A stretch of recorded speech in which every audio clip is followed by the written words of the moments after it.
Welcome to From the Den podcast, providing Bears and NFL fans alike with compelling news, discussion, and debate. I'm your co-host Benjamin, joined alongside my dear friend and co-host Oren. Hey Benjamin, let's get right into it. As always, kickoff starts now. Okay, so on to the next question. If Trubisky starts week 1, at what point does it take for him to get benched? So what do you think about that?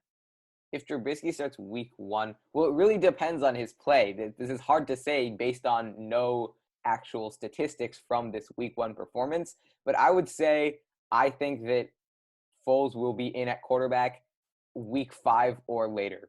No later than week 5. No later than week 5. I think that no matter what, I do not trust Trubisky enough for him to play consistently well for those 5 games. So while week 1 or week 2, Trubisky might come out hot and motivated, I don't think that he can maintain that motivation and skill for the first 5 games. So I think no later than the first 5 games will Nick Foles replace him. I think that in a span of 3 games, if 2 of those games he throws 1 or more interceptions, then he's done. I think you can't judge it solely on the interceptions because there have been some games where he's thrown a few interceptions and still had an arguably good game. And also, if the Bears are winning and if he's getting it done for the Bears, then it's really based on a basis like that. And that's why I also think that this question is hard to decide without seeing his play. Not even the statistics, but his actual play. So I do agree with you. If the Bears are winning and Trubisky may not even be doing amazing, if he's doing okay, I thought they'll put Nick Foles in because they're winning and they don't want to mess it up. And the second that your Bears team, no matter if they have the best defense, Trubisky is just playing okay, they can't consistently win games, especially against good teams. Against the Packers, the Texans, the Saints, they can't beat the Vikings. They can't beat those teams with Trubisky playing okay. My point is that the second that the Bears start losing games, if Trubisky's playing okay, then he's done. What I'm trying to say is the interception is just a mark of what's happening because I really doubt that the Bears at Trubisky, like I said earlier, I doubt if Trubisky's playing okay, the Bears will be winning games. So I think that the interception mark, yes, if he could throw 4 touchdowns and 2 interceptions, it's a solid game. But I really doubt that that'll happen because I think that if Trubisky, a guy who Matt Nagy doesn't have that much faith in, he's not going to be throwing deep shots all game. He's not going to throw 4 touchdowns. It's not typical of Matt Nagy to let him do that.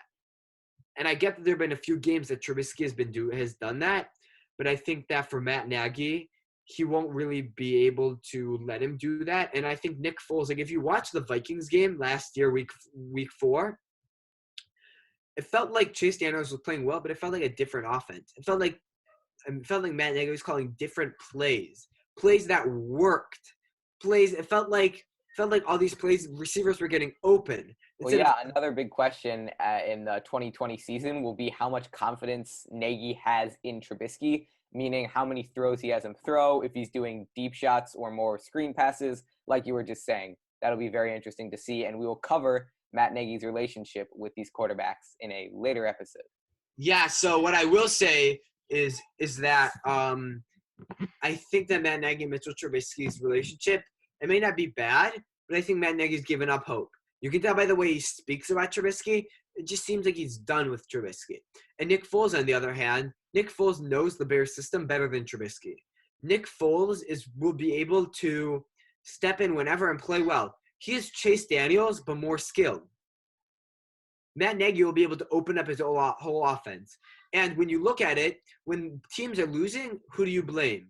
The coach and the quarterback. Well, that was the whole topic of our first episode, our pilot episode. Who's to blame? Is it Trubisky? Yeah. So everyone, if you haven't watched that episode, go do that, and you'll find our answer to that question. Yeah, but going on to what I said in the first episode is, I'm not saying it's right, but I'm saying is the quarterback and the coach are getting blamed.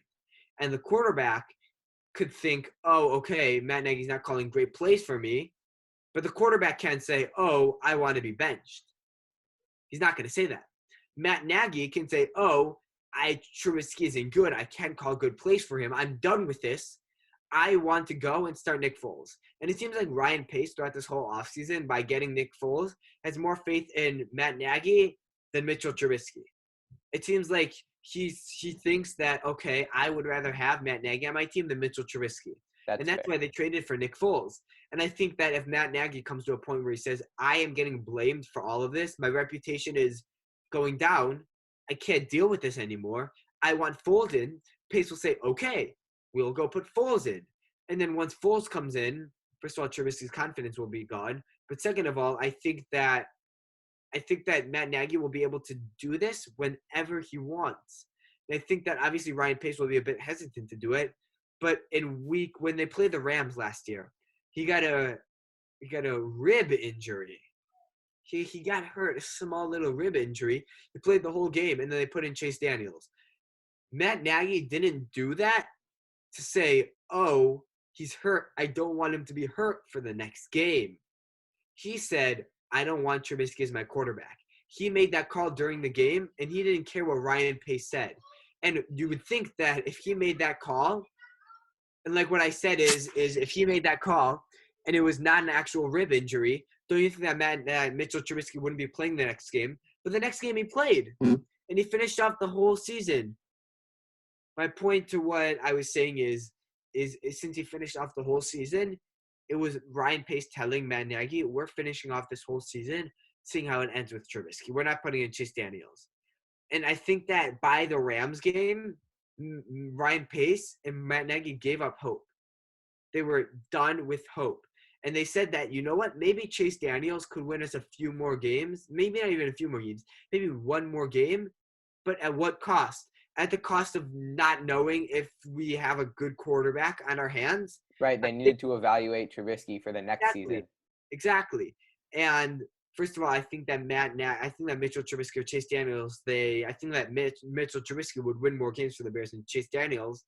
But my point to you is that Mitchell Trubisky versus Chase Daniels, they kept in Mitchell Trubisky because they wanted to see how he would develop. Maybe he started doing well. And even if they didn't make the playoffs, if he ended the year on a good note, he would be able to take that into next year.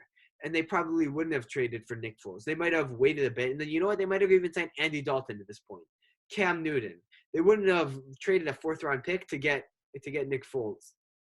Who knows? They may have even drafted a quarterback. But now they spent that whole time last year figuring out who Trubisky is, and now they feel like they know who he is. And I think that even though they'll start Nick Foles week 1, if they start Trubisky, he'll be in a very, very, very short leash. The second he messes up in 2 games, he's done. If you enjoyed this episode of From the Den, please remember to subscribe, comment, and like this video. Or, if you're a Packers fan, remember to dislike and leave a nasty comment. Click the links on the screen to access additional content.